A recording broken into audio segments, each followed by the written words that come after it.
शिंदे वारंवार अमित शहांची भेट घेऊन त्यांच्यापुढे नाराजी व्यक्त करत आहेत। शिवाय अजितदादा निधी देताना दुजाभाव करत आहेत, आमच्या आमदारांना निधी देत नाही अशी देखील शिंदेंची तक्रार आहे आणि ती त्यांनी अमित शहांकडे मांडली। याचा सविस्तर व्हिडिओ आपण आपल्या चॅनलवर बघितला मागच्या व्हिडिओमध्ये।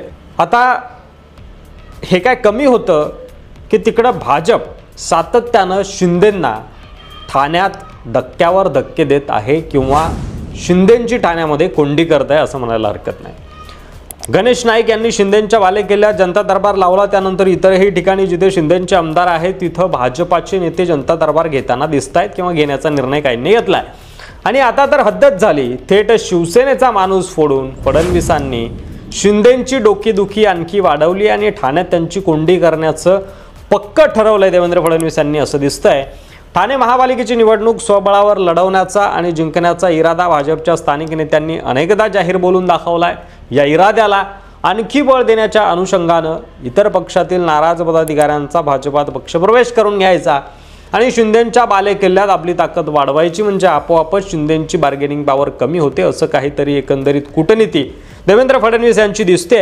यातच आता घोडबंदर पट्टा मजबूत करण्यासाठी भाजपनं एकेकाळी जायंट किलर ठरलेल्या शिवसेनेचे माजी नगरसेवक लॉरेन्स डिसोजा यांना आपल्या पक्षात घेतलंय।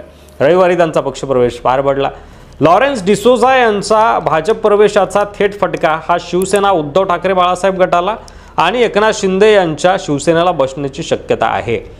कारण लॉरेन्स डिसोजा हे 2012 मध्ये ठाणे महापालिकेत शिवसेनेच्या तिकिटावर माजीवाडा गाव परिसरातून निवडून आले होते। त्यावेळी राष्ट्रवादीचे उमेदवार देवराम भोईर यांचा त्यांनी पराभव केला होता। शिवसेनेतील बंडानंतरही डिसोजा यांनी मात्र उद्धव ठाकरे यांची साथ सोडली नव्हती। त्यांनी लोकसभा निवडणुकीत राजन विचारे यांच्या प्रचाराची धुरा देखील सांभाळली होती।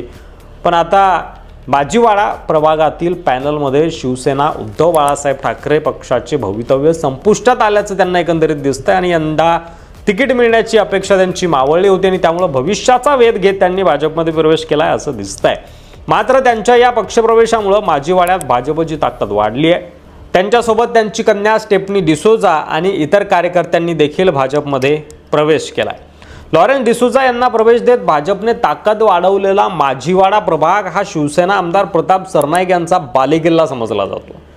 शिवाय ओळा माजीवाडा हा विधानसभा मतदारसंघ हा भाग ठाणे महापालिकेपुरता मर्यादित नाहीये, तर ठाण्यातील लोकमान्य नगर, त्यानंतर वर्तकनगर, शास्त्रीनगर, शिवाजीनगर, वाघबीळ, कासारवाडी माजीवाडा आणि गायमुखपर्यंतचा भाग याच मतदारसंघामध्ये येतो। त्याचवेळी मीरा भाईंदर महापालिकेच्या विभागातल्या देखील काही भागांचा यामध्ये समावेश आहे आणि त्यामुळे डिसोजा यांना घेऊन भाजपनं केवळ ठाण्यातील नाही तर मीरा भाईंदर महापालिकेच्या हद्दीत देखील आपली ताकद वाढवल्याची चर्चा आहे आणि यातूनच प्रताप सरनाईक यांच्यापुढे आव्हान भाजपनं उभं केलंय आणि दुसरीकडे एकनाथ शिंदे यांची देखील कोंडी करण्याचा हा प्रयत्न आहे।